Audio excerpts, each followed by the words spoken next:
Look closely at a page of the Hebrew Bible. Tiny dots, small dashes, little marks above and below each letter. They look like decorations. They are not. Each mark is a decision.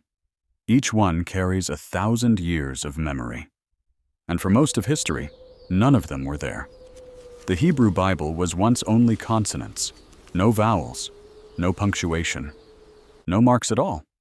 So how did anyone know how to read it? And how did that reading survive when the language itself began to die?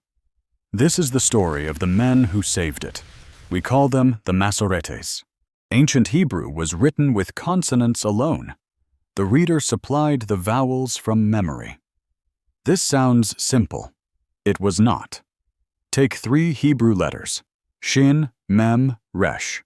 They can be read he guarded. They can be read guard. They can be read a watchman. Same letters, different words, different meaning. Take another 3. Dalet, bet, resh. A word, a thing, or a plague. The consonants alone could not tell you which. For centuries, the answer was carried by voice, a living tradition, father to son, teacher to student. The synagogue scroll held only the consonants. The vowels lived in the mouth. Then the world changed. Hebrew stopped being a spoken language. After the Second Temple fell, the people scattered. They spoke Aramaic. Later, they spoke Arabic. Fewer and fewer heard Hebrew at home. The reading tradition was still alive, but it was fragile. One broken link and a word could be lost. Or worse, read the wrong way forever. But there was a second problem, older than the first. For a long time, there was not one Hebrew text. There were many. The Dead Sea Scrolls proved it. In the caves near Qumran, scholars found Bibles from before the time of Christ, and they did not all agree. Some matched the text we now call Masoretic. Some matched the Hebrew behind the Greek Septuagint. Some matched the Samaritan Bible. Some matched nothing else at all. This was a living library, many streams flowing side by side. So how did the many become one? The temple was destroyed in the year 70. The revolt that followed was crushed. The groups that carried the rival texts faded away. The Essenes of the desert vanished. The Greek-speaking communities drifted apart. One group remained at the center, the Pharisees. And the Pharisees had always used one text type. We call it the Proto-Masoretic Text. Scholars still debate how it won. Some say the rabbis chose it on purpose and sent the rest aside. Others say it simply outlived its rivals. The carriers of the other texts were gone.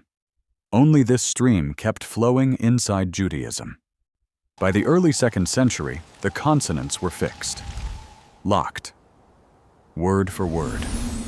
But still, no vowels. That problem waited 300 more years. The word is Masorah. It means tradition, something handed down. The men who guarded it were the Masoretes. They worked between the 6th and 10th centuries. Their great center was a city on the Sea of Galilee, Tiberias. They were not careless copyists. They were scholars, grammarians, counters of letters. They gave their lives to one task: preserve the reading. Exactly, forever. 3 systems rose up, around the same time, in different centers. One in Babylon, far to the east. 2 more in the land of Israel itself. An older one spread across the land. The other in Tiberias, in Galilee. Each invented its own marks for the vowels. The first 2 wrote them above the letters. The Tiberian school placed most below. And the Tiberian system was the most precise of all. It came last. It surpassed them both. In the end, it won, completely. Every Hebrew Bible today uses it. The victory belonged to one family above all, the family of Ben Asher. 5 generations of scholars, father to son, each refining the work. The last and greatest was Aaron ben Asher. He vocalized the finest Bible the world had yet seen. Consider where they worked: Galilee, under Islamic rule. The Arab conquests had swept through 3 centuries before. Hebrew was fading. Arabic was now the language of power and learning. And in that world, one book set the standard for how a sacred text should look: the Quran. Muslim scribes were producing it in a new and glorious form. Not scrolls, bound books. Standardized, copied with exacting care, decorated with gold. To the Jewish scholars of Tiberias, the message was clear. A holy text deserved a holy vessel. They felt that pull. Their neighbors faced the same puzzle in the Quran, a sacred text, consonants only, and they answered it with marks, dots and signs to fix the reading. The Masoretes were solving the very same problem, in the very same world. They turned their own scrolls into great bound study books, and onto those pages, they poured their system. Here is the heart of it. The Masoretes did not change the text. This is the thing to understand. They received the consonants, the Proto-Masoretic Text, the same Hebrew the Pharisees had carried, the text already fixed letter for letter by the early 2nd century. Ancient, sacred. They did not touch them. Instead, they built a system around them, a frame of marks to hold the reading in place. First, the vowels, small dots and dashes, mostly below each letter. Now the consonants could not drift. He guarded could no longer be read watchman. The sound was fixed on the page. Second, the chant. Hebrew scripture is not only read, it is sung. The Masoretes added a second set of marks, the accents. And these marks did 3 jobs at once. They showed which syllable to stress. They carried the melody for the chant, and, most surprisingly, they marked the grammar. They told the reader where each phrase began and ended. Think of what that means. A single mark could shape the sense of a verse. There is a famous example, Isaiah chapter 40. The consonants are not in doubt. Every tradition has the same letters. The only question is where the reader pauses. Read the pause one way, and you hear, "A voice crying in the wilderness, prepare the way of the Lord." The voice stands in the desert. This is how the Greek Septuagint read it. This is how the Gospels read it, when they saw John the Baptist in the wilderness.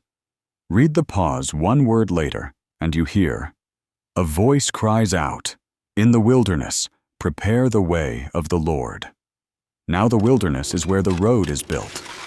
This is the pause the Masoretes marked. And it is no mistake. It follows the rhythm of Hebrew poetry, where the next line answers it. "Make straight in the desert a highway for our God." 2 readings, the same words, both ancient, both true. One says where the herald stands, the other says where the road runs. The accent did not change scripture. It preserved a way of reading it that was already old. Third, and this is the wonder of it, they counted. The Masoretes counted everything, every letter, every word, every verse. They wrote the totals in the margins. They marked the middle word of each book. They noted every word that appears only once. They flagged every strange spelling, so no scribe would fix it. Why? Because counting catches mistakes. If a scribe dropped a word, the total would fail. If he added one, the count would fail. The margins became a checking system, a way to guard a long text against human error. Centuries before computers, they built error checking by hand. This web of notes is called the Masora. It is what gives the Masoretes their name. Their care was old, and it was fierce. An ancient story tells of 3 scrolls kept in the temple court. Where the 3 disagreed on a word, the sages took the reading of the 2. The majority ruled. The odd reading was set aside. This was the spirit they inherited. Get it right, down to the letter. And when the written text and the spoken tradition disagreed, they refused to choose. They kept both. The written form they called ketiv. What is written? The spoken form they called kere. What is read? They left the old letters in the line, untouched. They placed the spoken vowels around them. and they wrote the spoken word out in the margin. One example sits in Psalm 100.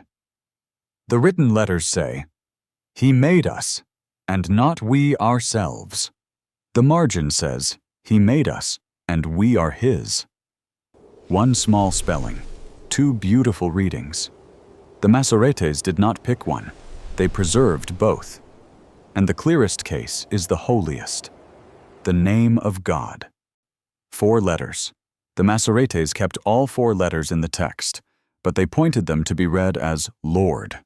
The written name stayed. The spoken custom was honored. Both streams were preserved, and neither was erased. This was their whole philosophy in one word. They were not editors. They were guardians. All of this work lives in a handful of books, and their stories are dramatic. For 1,000 years, the Bible was a scroll. A scroll cannot easily hold margin notes, so the Masoretes used a new form, the codex, the bound book. The scroll stayed in the synagogue, plain, for worship. The codex became the scholar's master copy. The greatest of them is the Aleppo Codex, written in Tiberias around the year 930. Aaron ben Asher himself added its vowels and notes. The philosopher Maimonides called it the most accurate Bible of all. For centuries, it was guarded in the city of Aleppo, in Syria. Then, in 1947, riots swept the city. The synagogue burned. The codex vanished. When it surfaced again in Israel, much was gone. Nearly 40% of its pages were lost. Most of the Torah was gone. What happened to the missing leaves is still a mystery. The most complete survivor is the Leningrad Codex, copied in Egypt in the year 1008. It holds the entire Hebrew Bible, every book. It is the oldest complete copy in the world. And here is the key point. This codex is not merely based on the Masoretic Text. It is the Masoretic Text, the finest complete copy of the Ben Asher tradition that survives. How can a single copy be the thing itself? Because by the year 1000, almost nothing was left to invent. The consonants were already fixed, locked letter for letter since the early 2nd century. The marks were fixed too, the vowels, the accents, the notes. Perfected by Aaron ben Asher around the year 930. So the scribe did not create this text. He transmitted it. His name was Samuel ben Jacob, and his colophon says it plainly. He corrected his own work against the books of Ben Asher himself. Not a rough copy, a finished standard, reproduced, letter by letter, mark by mark. That is why it does not merely resemble the Masoretic text. It carries it whole. What this proves is fidelity, how faithfully a text was carried. That is a different question from which text is oldest. Hold that question. We will return to it. From the handwritten codex, the text moved to the printing press. In Venice, around the year 1525, a printer named Bomberg set it in type. An editor named Jacob ben Hayim arranged the margin notes. Their edition became the standard for 400 years, but it rested on late medieval copies. So later scholars went back to the oldest and best manuscripts, above all, the Aleppo Codex and the Leningrad Codex. They reconstructed their printed Bibles from the Leningrad Codex, the most complete manuscript of the Ben Asher tradition. So when a scholar opens the standard Hebrew Bible today, the Hebrew on the page is this very book, the base text, the starting point. But a base text is not a translation. The Bible in your language is not simply the Masoretic text in English, because the translator does not stop at the base. Below the Hebrew runs a second record, every other witness, the Septuagint, the scrolls, the Samaritan Bible. And verse by verse, word by word, the translator weighs them. Where the Masoretic reading is best, it stands. Where an older witness is better, it wins instead. This is not guesswork. It is careful criticism, done one line at a time, and you can see it happen. Look at the footnotes in your own Bible. Dead Sea Scrolls and Septuagint read. Those notes are the fingerprints of the work. Take one verse. 1 Samuel chapter 11. Some Bibles print the short Masoretic Text. Others restore the longer paragraph from the scrolls. Same chapter. 2 teams of scholars. 2 decisions. So the Bible in your hands is not one manuscript, copied blind. It is a careful reading of them all. So we have a beautiful, careful, guarded text. But here is the question some audience keeps asking. Is it the oldest text? The honest answer is, not always. The Masoretes were faithful, but they preserved one stream, and that stream took its final form long after the Septuagint. The Greek Septuagint was translated from Hebrew centuries before Christ. The Dead Sea Scrolls are older still, and sometimes these older witnesses tell a different story. Consider young David and the giant. How tall was Goliath? The Masoretic Text says 6 cubits and a span, about 9 feet, 9 inches. But the oldest witnesses give a smaller number, 4 cubits and a span, about 6 feet, 9 inches. We see it in the Dead Sea Scrolls of Samuel. We see it in the Greek Septuagint, and the historian Josephus reports it too. Still a giant, but a human giant. Over time, the number seems to have grown in the telling. And sometimes, the older witnesses give back what was lost. Here is one example. In the Masoretic Text of 1 Samuel, a whole paragraph is missing. A scribe's eye slipped from one line to a similar one. The lines between were skipped. The mistake stood for 1,000 years. Then a scroll from Qumran restored the missing words. None of this is an attack on the Masoretes. They guarded their stream with astonishing care.